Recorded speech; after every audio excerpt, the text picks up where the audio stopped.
I want to talk to you about first responder traumatic stress as it relates to infidelity, and some of the fallout of that, and then how we could get back on track so that way you're not stuck in this loop of thinking that you have to continue doing it. As I said earlier on, my name is Dr. Rampersad. I am the owner and operator of BluePaz, and so for me to be able to present this to you is very special. What I'd like for us to do is I'd like for us to do a chat waterfall. This is the first thing that I'd like for us to do. And in that chat waterfall, I want you to do this. Type in the chat, why do people cheat? And I want to see some of your responses. So type that in. What are your thoughts on why people cheat? And in this case, we'll talk about first responders and or other people. Okay, so if you can, I will try to figure out how I could pull up my chat box while I am presenting. Yep, there it is. And I'll pull it up on this screen here so that way I could see it. Janice says, too many reasons to report. Proof of self-worth, don't feel needed, weakness, selfishness, sense of closeness and detraction from trauma. They're unhappy in their life, looking for joy, boredom, inadequacy, validation, connection, lonely, selfish. To eliminate an urge or feeling or gain positive feeling, boredom, jealousy, self-esteem, sadness, trauma, lack of support. Spouses don't want to hear about your job, loss of intimacy with partners, disconnected from home, opportunity, so much stress at work, you can't get relief, and you can't get that when you get home, so you go to a third party. Feeling emotional voids, insecurity. You want to talk to someone without burdening your spouse at home, addiction to sex or porn, trauma bonding, lack of communication, thrill seeking, self-destructive behavior, trying to fill a hole and avoid true reasons. Think you have someone that understands you, right? Displacing that into someone else or another relationship. Control and power. Avoidance, laziness.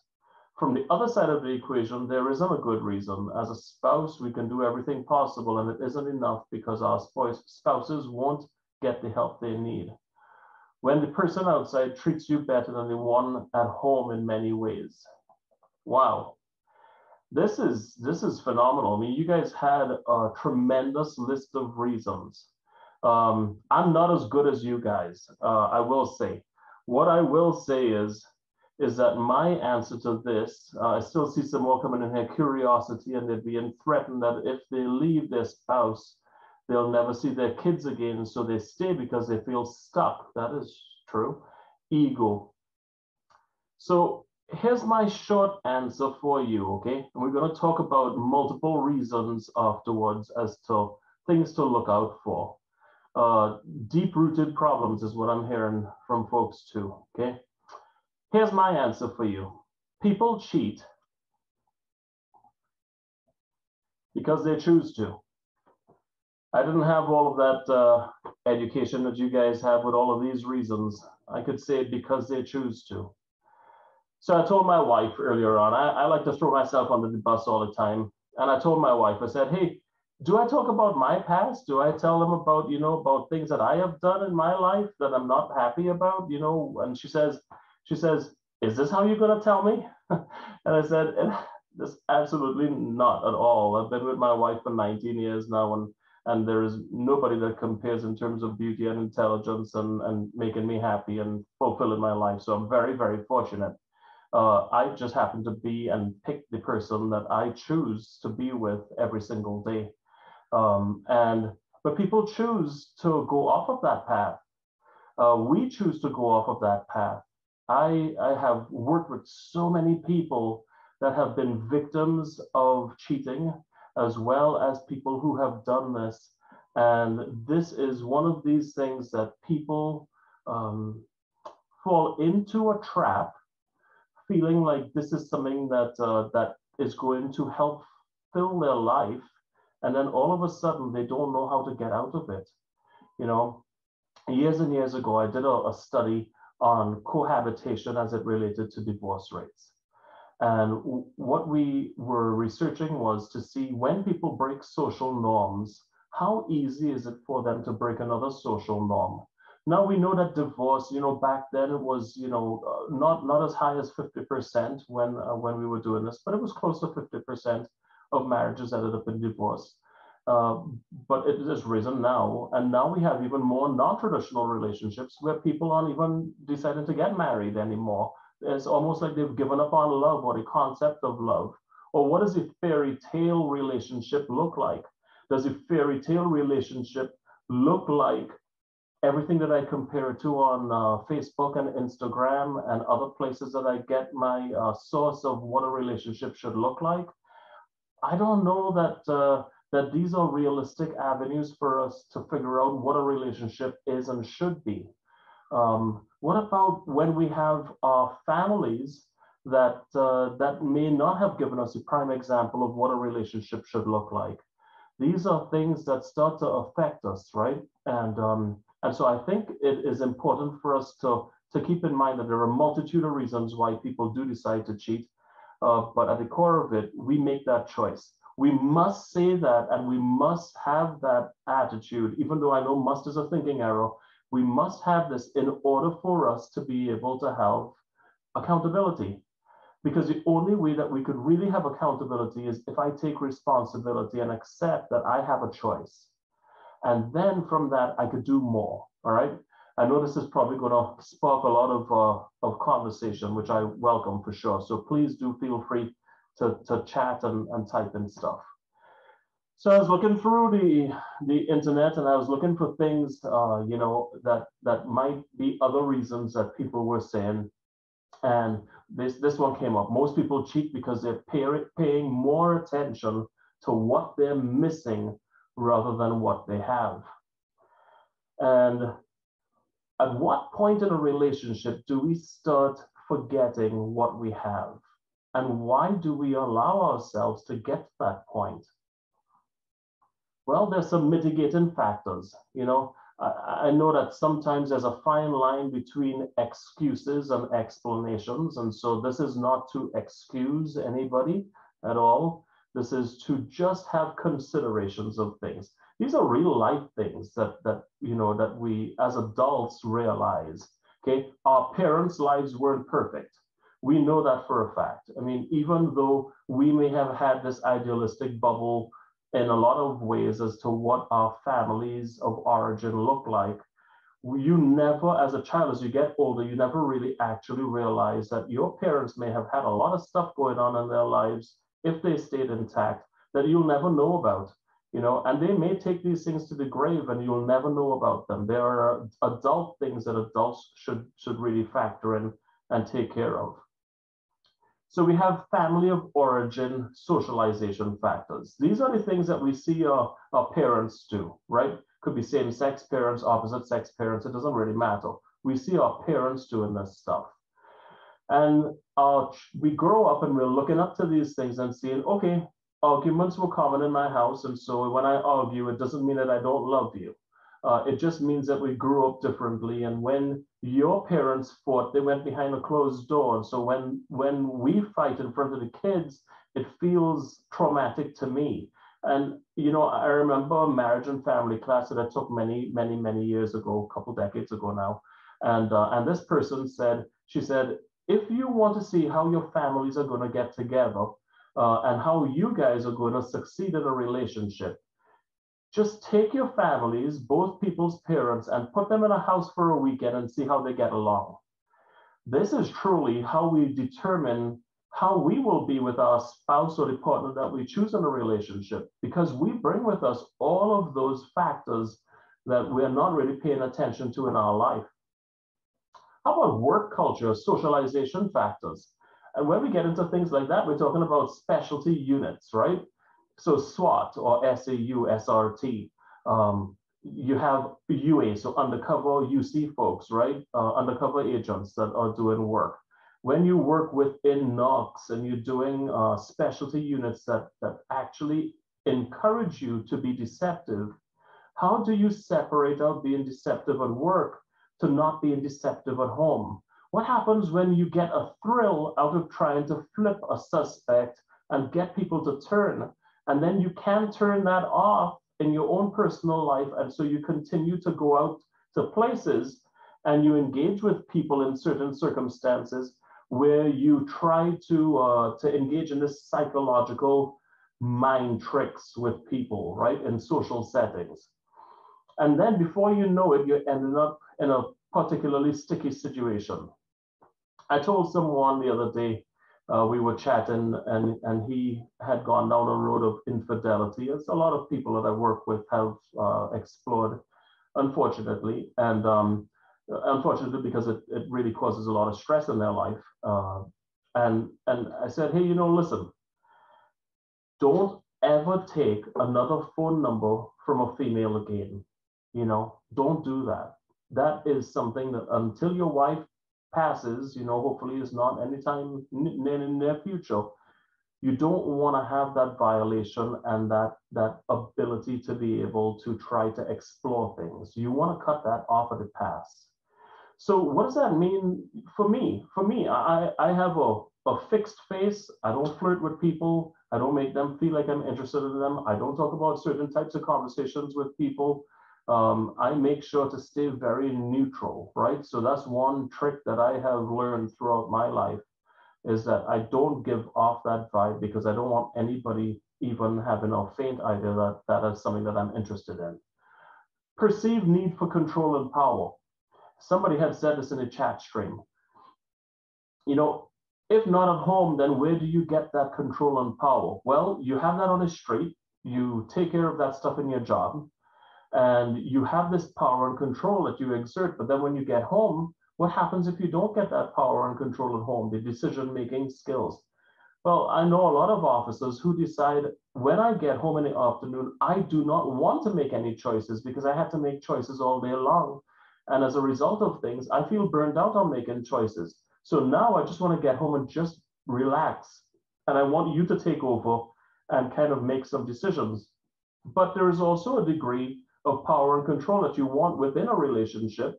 And sometimes it's when you get into intimate sides of relationships and you feel as though you don't have that level of respect and you don't have that level of control in the relationship. How about if you are into things in an intimacy type of way that your partner isn't into, or you decide that you're not even comfortable having that conversation with them, but somebody who flirted and talked about that stuff with you, you figured it was an easy mark or an easy target to be able to get engaged with that person and do this stuff that maybe was on your mind. And it becomes very attractive to you, right? Because you could finally fulfill something that you had fantasized about or wanted to have something play out. And sometimes it starts off on a physical level where you just end up physically engaged and really enthralled with somebody. And then sometimes it happens where you end up bonding emotionally. Well, in a vast majority of cases, here's what happens. Somebody had said here earlier on in the chat, they said, well, I can't confide with my spouse, and so I confide with the person that I work with. That happens a lot. What happens when you have a partner that's riding in your car, you're spending 10 to 12-hour shifts with this person, or if you're in a firefighter capacity, you have spent 24-hour shifts or 48-hour shifts with these people, and they become very intimately, emotionally connected to you because you have that, as somebody said, trauma bonding. They've been through the same experiences with you. You don't have to have the conversation about what call you went on because they were there with you. They know to a large extent how you feel because they feel the same way. And so you start to share these feelings of intimacy that get us confused. They get us confused because we start to think that because I have this level of intimacy with somebody emotionally, physically is the next logical step, that we're going to actually form this relationship and carry it through into a personal relationship when it started off as a work relationship. And now we have relationships, multiple relationships within police departments where you get people that hook up with each other, marriages break up, people leave departments and move to other places, and it creates a wreck. In a large way, this is like a sorority or fraternity of people who just end up hooking up with each other in different times. And it's not a really healthy environment to be in. It's important for us to you know, in the words of dog trainers, right? Don't shit where you eat, right? And so you'd really try to make this a sterile environment to work and not have to concentrate on other stuff that you are mixing home and work with. How about if you see yourself as damaged and you're not worthy of love from your family or from your relationship? You think of yourself from a self-esteem standpoint of not being worthy of love. You probably have this low self-worth.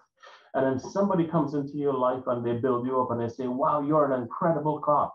You're an incredible firefighter. You're an incredible corrections officer, EMT, dispatcher.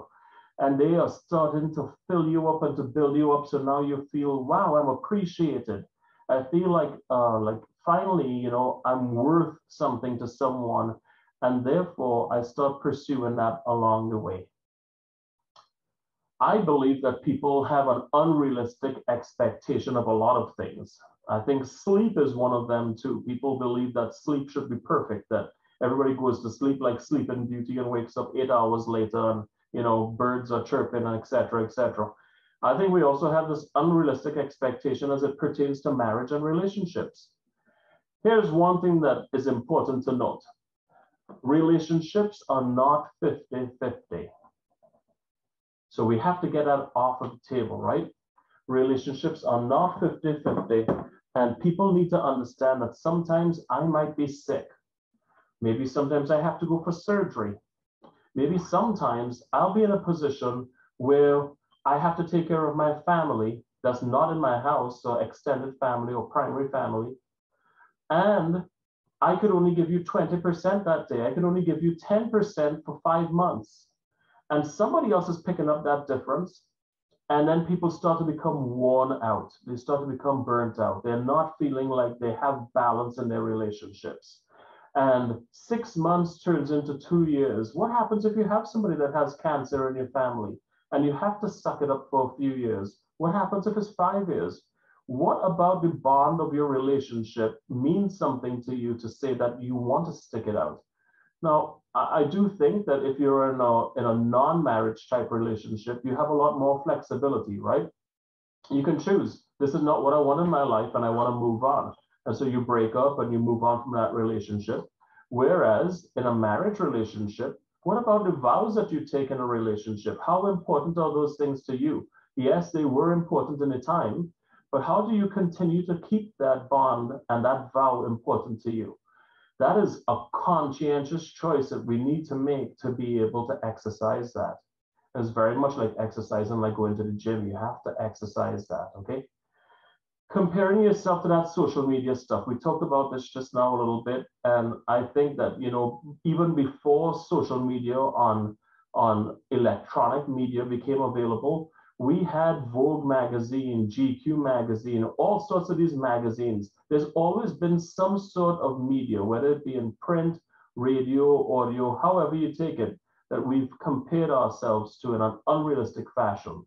You know, people have, the majority of people are not 6-pack, 6 foot, you know, perfect people. They're not walking around this way. The majority of people are muddling through life, and they are regular people who are trying to figure things out while trying to gain some semblance of attractiveness to feel like they are attractive to their partner. They have insecurities that they have every single day with their partners. They feel it themselves. And it's important for us to be able to feed our partner with messages to let them know that you think that they are attractive. You know, even when sometimes you know that, you know, they may have changed in different ways over the course of the years. Guess what? Put that mirror up in front of your face. You have too. All right? We all do. We all make these changes. And if it hasn't been your physical appearance, it probably is your emotional and your mental appearance in terms of that mirror reflection. Some people get into relationships too fast. They get married too young. They only had maybe one sexual partner, which is not a big deal. I think that works too. But for some people, they say, I picked the wrong partner and I got involved too young and I need to make a change. This does not work for me. And so this happens where they end up changing partners. And if they, you know, decide to do it right, they'll end up getting or separated from that person before they decide to move on to something else. Moving on to something else or having a third party in your life or a fourth party or a fifth party, these things start to get very confusing. They really affect your mental well-being and your emotional health and sometimes I'll even say this, your spiritual health, because you're not living in accordance with your values of what you think is important generally. Rejecting help to manage the family as though they were solo. This was a thought that I had when I thought about families that were military families that were coming back from overseas. And I remember descriptions of military personnel who would tell me, they said, hey, when I came back from overseas, I thought I was going to be welcomed with loving arms. In fact, this morning I looked at a Facebook post and there was a lady who counted down the number of days and minutes that her husband was away, saying that she was waiting for him. And I must be honest, I had this jaded sense about myself, and I thought to myself, yeah, for how long will you be happy that he's back home, right? Because what people report is that let's just take an airport example, for instance. In the airport, you're returning home with your battle buddies. Your battle buddies are on one side of this airport, and your family of origin is on this side of the airport. And what ends up happening is this strange pull that you feel towards your battle buddies because you just came back from overseas or deployment. And you know this sense of intimacy that you have with them because you've been with them for such a long time. You know how they respond, they have your back, you feel safe, all of these factors. You have intimacy that's built with that group. Now you're looking at this family coming back to 9 months, a year later, and you're like, who are these people? I see that I have biological children. They look like me. I don't know them. And my wife, I don't know, or husband in whichever case, I don't know what they've been up to. I mean, yeah, we keep in contact, but life has developed and changed. Here's what happens too. The custodial parent or the responsible parent who was at home has done everything. They have done everything by themselves. They became independent, doing the banking by themselves, taking care of the house by themselves, taking care of the kids by themselves. They've gone to parties and events by themselves.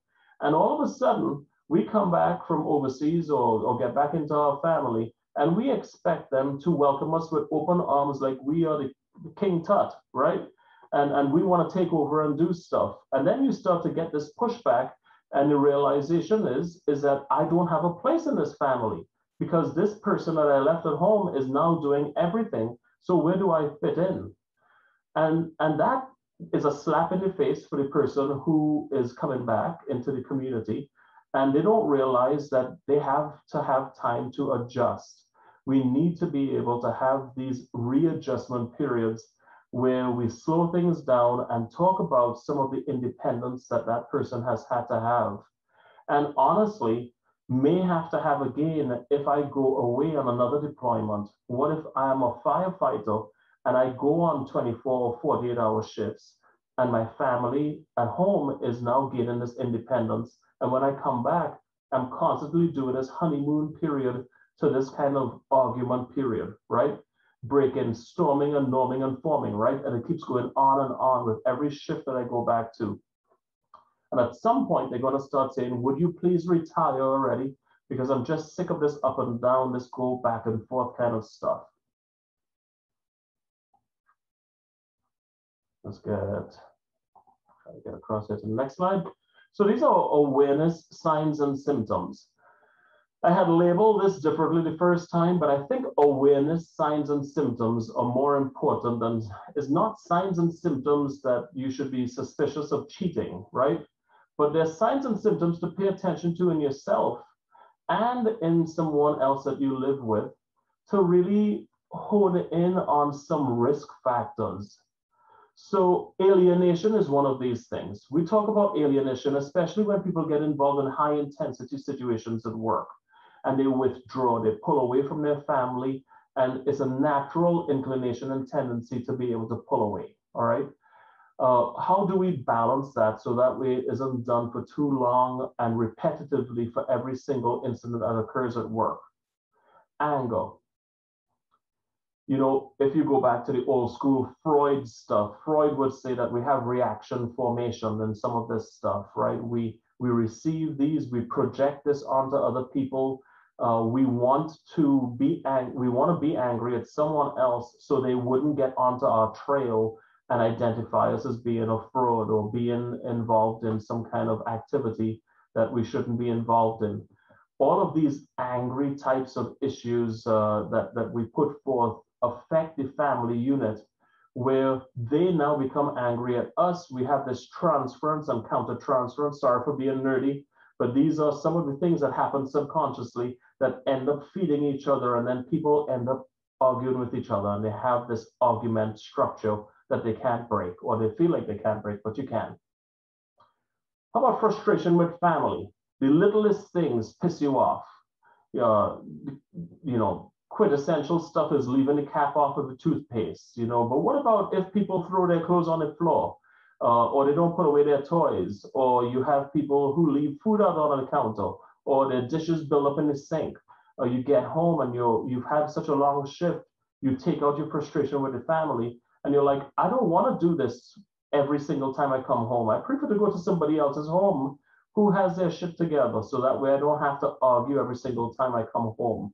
Because you believe and you want to have a peaceful place when you get home. You don't want to have to engage in those conversations. And this is hard, right? Because I mean, that's real life. I mean, this is, you know, real families have these real problems, but somehow we want to extricate ourselves from real life sometimes. Frustration with our partner, frustration with our family, same thing. Working lots of overtime. Last time we spoke, last week, Friday, I had said there were two things that I wanted to pay attention to as it pertains to first responder burnout. One thing was people who work excessive overtime usually we have to look as administrators of things going on at home that are affecting this person. So there may be home issues that are out of balance. People that call out and stay home too often, and they're always calling out from shift, we have to look at that there might be issues going on at work that they're unhappy with. So we have to look at both of these things. There is a third option, I suppose, which is people who are working a lot of overtime to try to be away from their partner, and they're also trying to stay away from home because they go into a third party, right, to spend time and spend time with somebody else. So they're avoidant, and then they direct their attention towards someone else that really muddles things up. Hiding cell phones and protecting emails so that way other people cannot see things that they're doing. How about the late night calls? You're in bed and you see text messages going off and calls that people are getting. I'll be honest with you, that happens to me a lot, but I'm very transparent with my wife, and you know, I show her anything. She has open access to anything that I do, social media, anything at all. Why? Because I have nothing to hide.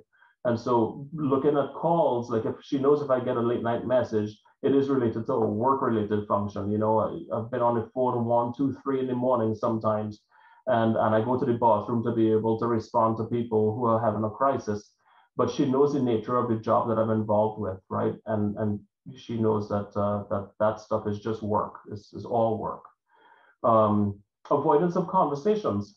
These are conversations that you want to have, and now this is not the person who is doing the cheating, but a person or infidelity. I don't know what word to call it, but you know what I mean. But a person who is trying to engage with you, and you're saying, no, I don't want to talk about that stuff. You're being absolutely ridiculous. And you start name calling and you start putting that person down and saying that they're crazy. And you give them a whole bunch of different adjectives that you could try to shut them down at the pass so they can't keep pursuing this trail that you're on. You start blaming them for issues and say, well, if you did this more and you did this less, then I wouldn't have to do this. And you start putting people down for things. Dissatisfaction with what you have versus what you want. We do change as humans, as adults, as animals, as mammals, right? As we get older, our needs and our wants change. How do you maintain that bond so you can change with your partner as opposed to changing and then expecting your partner to catch up to where you are?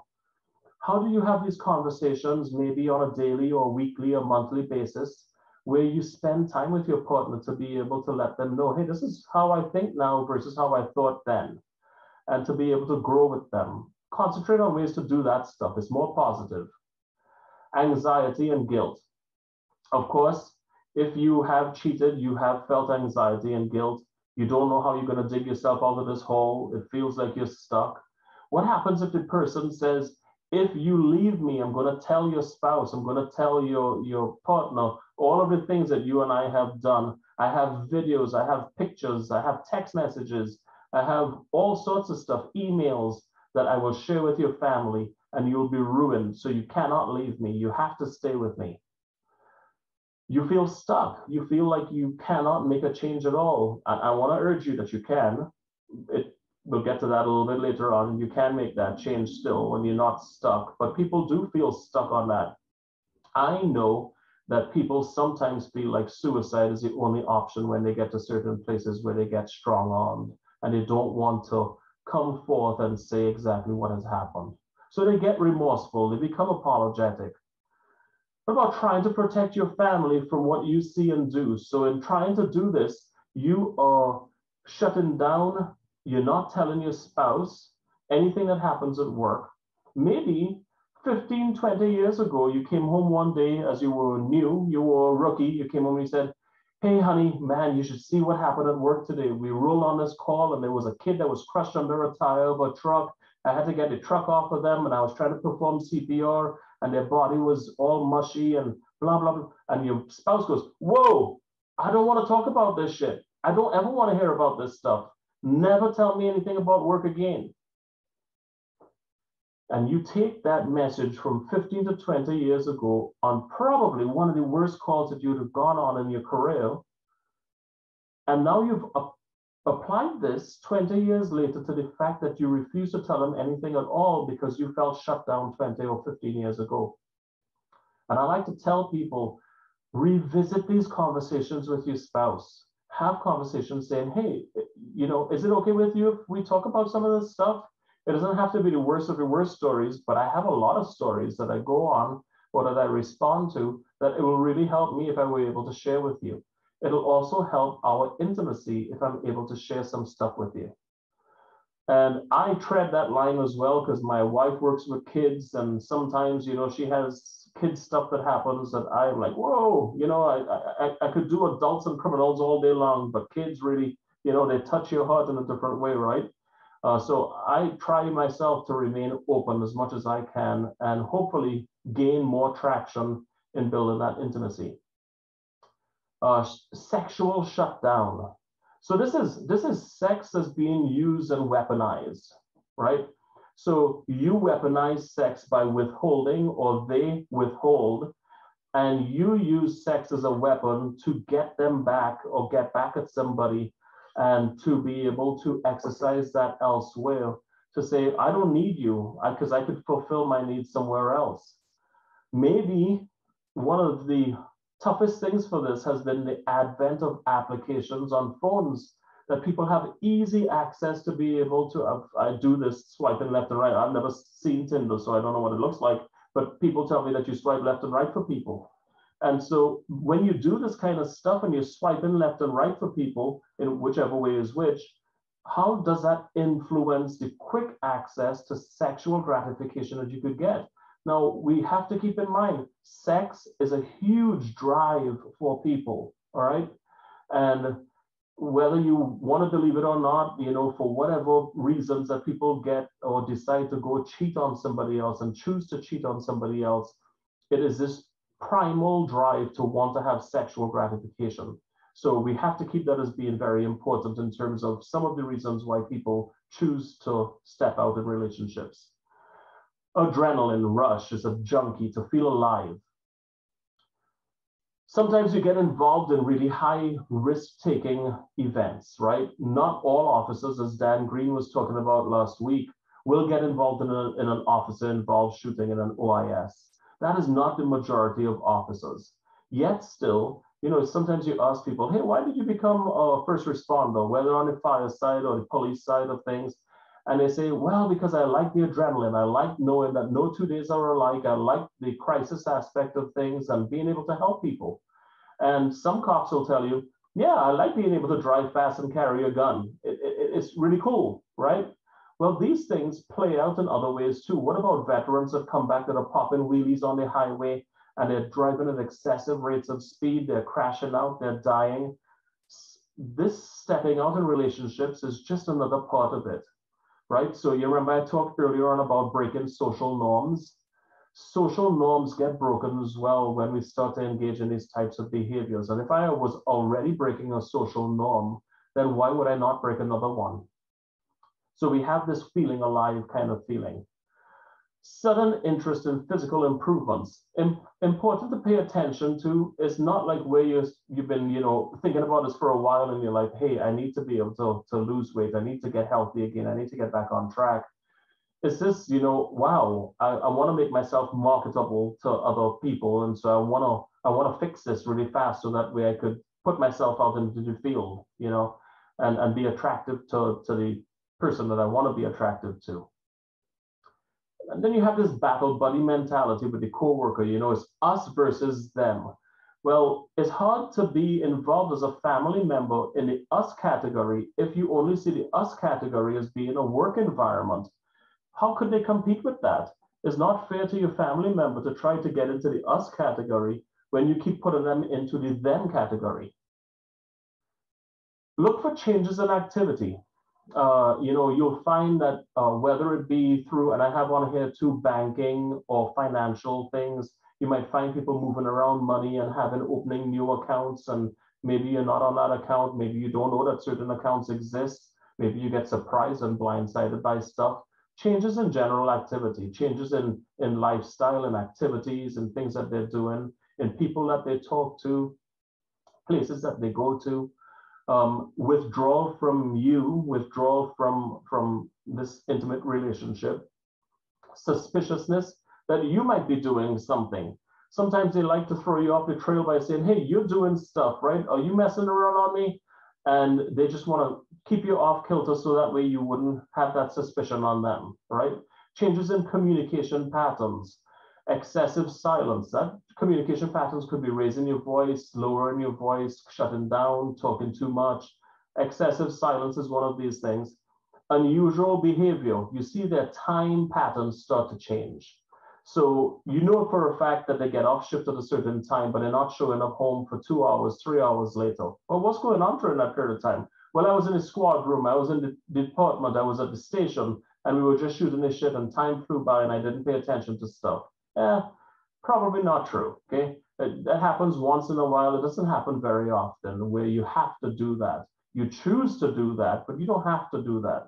Okay, mandatory overtime now kind of throws things in a loop, but that's overtime, that's work structure. Increased smoking, alcohol consumption, or other coping resources. Sometimes you see people picking up these things, these bad habits, and they're excessively doing this now to be able to cope with the lifestyle that they've picked up, which is now stepping out of what they would usually do. Confusion, inability to pay attention. Their mind is not engaged, their frontal lobe is not engaged with you here anymore. They have now moved on to other things, and you are, unfortunately, at this point now, collateral damage. Only trusting those whose hands you place in your life in. When you spend time with your crew or your partner at work or your shift buddy, and you think to yourself, I trust this person with my life. So I trust them with other aspects of my life. And that intimacy starts to build. These are some of the things that you start to have these boundaries blurred, as well as boundary violations. Memory problems, inability to concentrate, all of this stuff starts to play its part in the relationship. So how does our brain process this stuff? As the partner, receiving this happening to them, you will have a grief cycle. You have disbelief and confusion where you feel helpless and hopeless. How do I break this to my partner that I've been cheating on them? What do I do? You have to have these exact same sorts of symptoms as well, right? And this is one of the main questions that I get asked is, how do I tell my partner that I've cheated on them? Do I tell my partner that I've cheated on them? Do I carry this secret to the grave where they'll never know? And You know, that's a personal choice. You need to be able to make that choice for yourself. I'll tell you where I see this play out. I see this play out if you decide to not be genuine and to tell somebody what you've done and how you've been in the relationship. It'll eat you up inside. You will have health related issues, mental health issues, emotional issues, and physical health issues that result from the deceit. It's unfortunate, but it is one of these things that it eats you inside like a cancer. And so it's so important to be able to figure out for yourself if it is worth having these symptoms as opposed to just kind of getting back on track, knowing full well and good that you may lose your entire family. And you know what comes with that, okay? Your half of your pension gets taken. You've ruined, you know, the life that you thought you were going to have with this family, with your wife or your husband and your kids. You end up in this process where you are paying alimony, you're paying child support. Sometimes your bills exceed the amount that you make. All of these things start to really hit home as being true things that happen as a result of infidelity. But they happen. So all of these symptoms here start to play a part in your life as you start to process whether you're going to go through this or not. And then on both sides of the fence, for the person who has been cheated on, as well as the person who is doing the cheating, you will go through this grief cycle.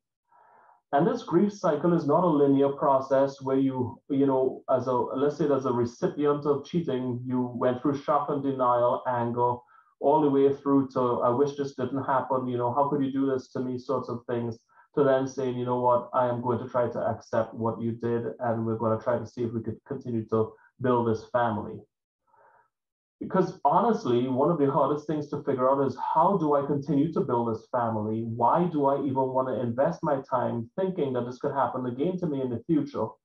And you know, and maybe in the future, if we have people who, maybe some of you guys, if you are willing to be part of a panel to have a discussion on this stuff with somebody maybe who has stepped out or somebody who has been stepped out on, private message me and let me know, and we could do a panel discussion on this stuff, because I think that we do need to talk about this stuff more often, because it happens so often. It is so prevalent in the field. So what do I do to fix it? I like to say we need to start with our value clarifications. What are the things that are absolutely and truly important to you? We need to know what you want and, you know, why you're doing what you're doing. What purpose is it filling for you? And to me, that really includes taking a cold, hard look in the mirror to say, you know, what am I really running from and what am I running into right now by doing what I'm doing? Sit down and do a list. You know, what are my real values? I used to work in behavioral health in the prison system, and I used to do value clarifications for the inmates that we used to work with. And these are a few different maximum security prisons I used to work at. And I say that because they were you know, level 4 facilities, and male and female. And when I would do a value clarification with people who ran drugs, sold drugs, murdered people, raped people, and you say, hey, what are your values? Not one person over the years that I had done this had listed money as being on the list at all. It always had to include things like family, friends, recreation, activity, doing stuff that were values to them, being healthy, having some core things that were really valuable to them. So I encourage you too to take a look at that and see what your values are.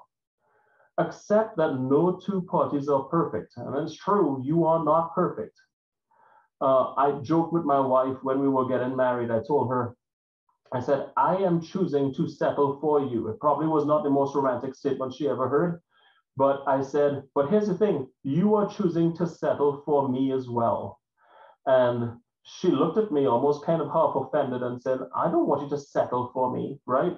But the truth is that we are not perfect beings, and we do need to figure out, how am I going to accept and settle for the imperfections in myself and somebody else that I'm choosing to bring into this mix.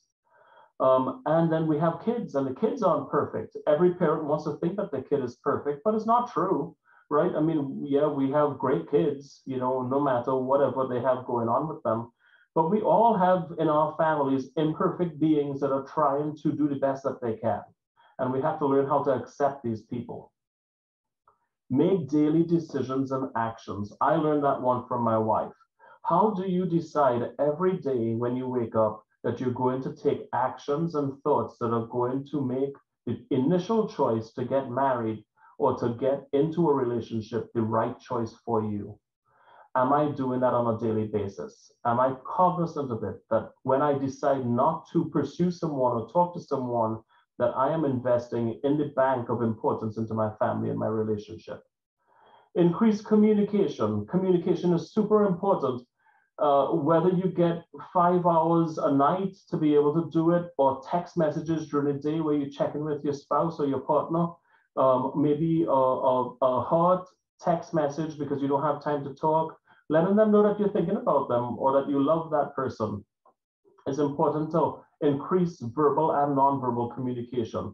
When you pass by your partner, do you touch them on their shoulder? Do you grab their butt? What do you do, right? I mean, you have all sorts of ways that you express things. Some of them will get you slapped for, but you know, how do you express that attention and love to that person? It is so funny to hear first responders talk about their love languages, because I am curious how many people actually read this book. But everybody says, my love language is touch. Yeah, no shit, Sherlock, right? I mean, people love to be touched. They like this, especially if you're a male. You know, we like that male, that kind of connection. And then females would say, well, I prefer to have this emotional intimacy. Well, this is a tale as old as time.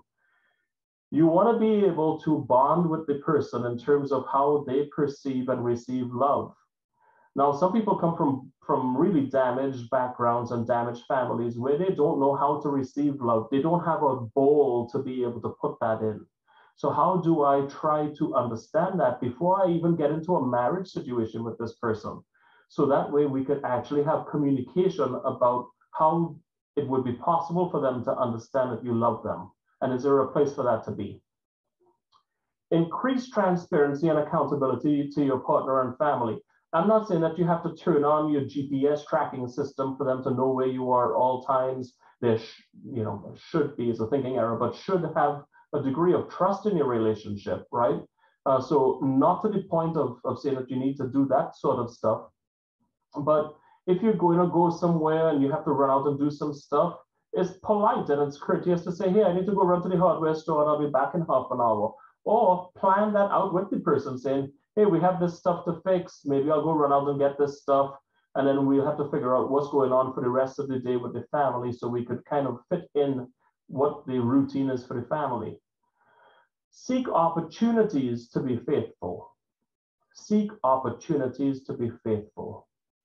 It would be a lot easier to be able to hop onto an app or to do something clandestine, and you choose to not exercise that opportunity, but it is so important to exercise that opportunity when you can choose to make that choice. Be honest and empathic. You know, coming clean to cleanse your soul is a selfish act. I feel guilty, therefore I'm going to vomit on you and let you deal with whatever I vomit on you. Is not the same thing as recognizing that I've messed up and I need to give this person a choice to decide for their own life if this is something that they could accept me for and forgive me for. And I hope and pray for that, as opposed to losing them. But I realize that by me not sharing with them, it robs them of their control and their power to decide if this is what they want for their life. What happens if I brought disease back to the household and I was subjecting my partner to that? What about faith-based services and practices? We have chaplains on a call today, as we did last time too. I love that. I think that chaplaincy is a really core part of a lot of first responder practices. Engaging in faith-based services it could really help to strengthen and solidify a lot of things that you want to be able to sort out and to get back on track with. So I think that's a positive thing in people's lives. Seeking out activities to quiet your mind and to reflect, you know, how fortunate you are to have what you have. You know, on one of the earlier slides I showed you where people reflect too much on what they don't have versus what they have. And I think for us to do this reflection and to say, I am really lucky to have what I have, and to spend time in activities together as a couple and as a family. I don't know how the majority of people are. You know, I worked sex crimes for a long time, for many years with sex offenders. And so for us to trust somebody with our child is a big deal. And so I choose not to do that, right? So we tend to do things as a family more than as a couple. But you know, but these are things that people always say, hey, you should do couples nights and you should do couples activities. We probably do that maybe once every 6 months to a year, you know. For the majority of times, my wife and I actually realize we have probably 18 years with our daughter before she decides that we are not worthwhile being around. And that's probably stretching it, by the way. It's probably more like 14 or 15 years.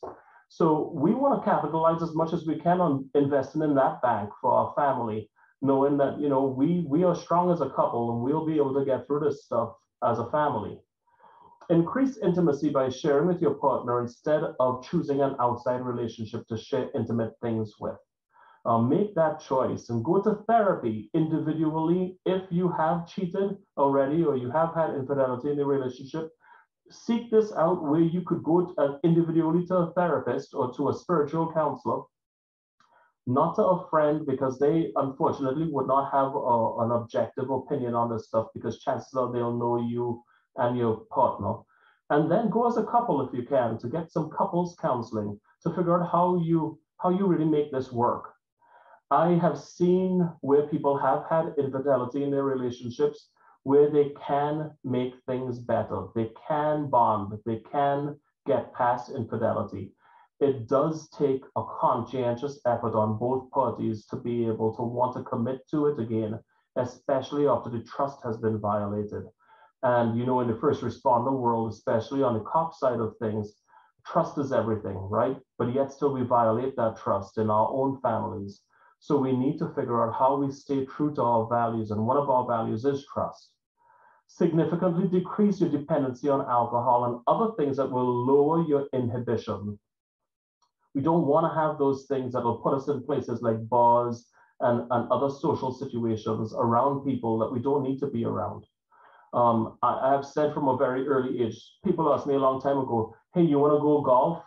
I said, yeah, cool. I'll ask my wife if she wants to come. And they said, no, it's a boys thing only. I'm like, I don't want to spend time with a bunch of dudes. I hardly ever get to see my wife. So she's my best friend.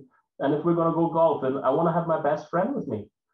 Why would we not have our partners as our best friends?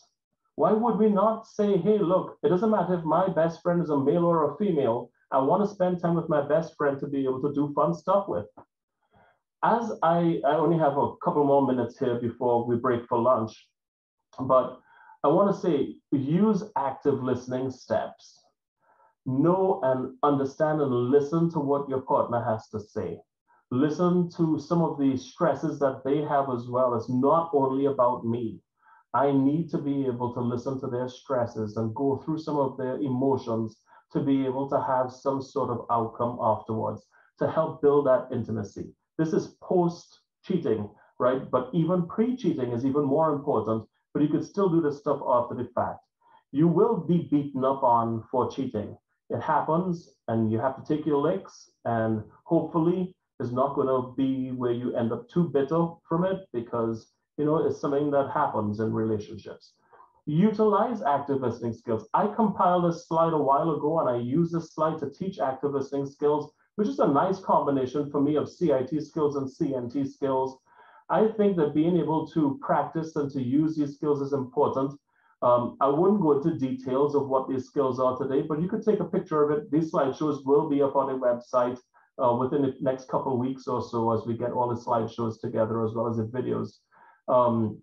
And thanks to my sister for doing all of the video editing stuff to put it up on the website within a couple of weeks or so. But utilize these active listening skills. They go a long way.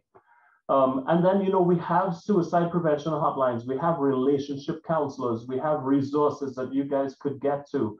If you have or need resources, shoot me a text. This is my cell phone number. My cell phone number is right down here, BluePaz. You'll see right down here. And my website is right there. You could drop me a line, or you could shoot me a text or call if you need to. and I will try to help get you towards a resource so that way you're not alone. Nobody's alone. In fact, on my challenge coin in Latin, it says, no one walks alone. And I believe that. I think that we all have to be able to depend on each other. Your peer support teams will also have resources as well that you could get out to get to mental health therapists or counselors. We have Oasis Behavioral Health, who sponsored this conference, Copper Springs, who has had other past conferences with us, Chateau Recovery. All of these folks do dual diagnosis treatment. You have a substance abuse issue you need to clear up off of in order to stop self-medicating for the choices you make. You could utilize these people. We have great people who are partners in our community that will help to take care of you and pay for co-pays and all sorts of stuff if you need help. All right. So with that being said, I want to get to just open the chat box on my side and see what questions have come up. Let's see here on our chat. Okay. All right. And any sorts of questions you all have? I see some comments. All right, and then somebody mentioned a book. You did. Oh, which one, sorry? The love language book. Oh, the love language book. Yeah. I guess it was me. Yeah. So, all right. I don't see anything inside of the chat box right now as far as questions or within the questions and answers. And so I will break. I want to say thank you very much. I see my sister here, Sarita, saying, what if infidelity is a culture? And this is truly something that exists, right? I mean, especially within smaller places, unfortunately, you know, and people feel like, you know, once again, the social lubricant of drinking and the culture of cheating goes hand in hand. And I think that this is something that we have to make as a choice within a family unit to stop. You know, if we expose ourselves to things like carnival, and we think of carnival as a place to go out and to do stuff because it's an excuse to be able to step out on our partners, we have to stop these things and to be able to realize that is not the environment that I want to put myself in. If my value is to build a family that is a stable family, you know, if that is not a value to you and your value is to be a player and to go around and do stuff, yeah, by all means. I mean, that's your value. That's your value system. I can't tell you that that's right or wrong. You do what you need to do for yourself as an adult. But if your value is to maintain this family and to be able to actually have an intact family, that's probably not the way to do it, right? So start at home, start with yourself, start making sure, you know, it's a Michael Jackson song, you know, start with the man in the mirror or the woman in the mirror. Well, thank you all for your time. I appreciate it. As I said, this was the first time that I've done this presentation. And so you guys are my test group here. And if you guys could give me feedback on it, that'll be really helpful. We'll pass out these surveys here coming up soon anyway. And I appreciate your time and thank you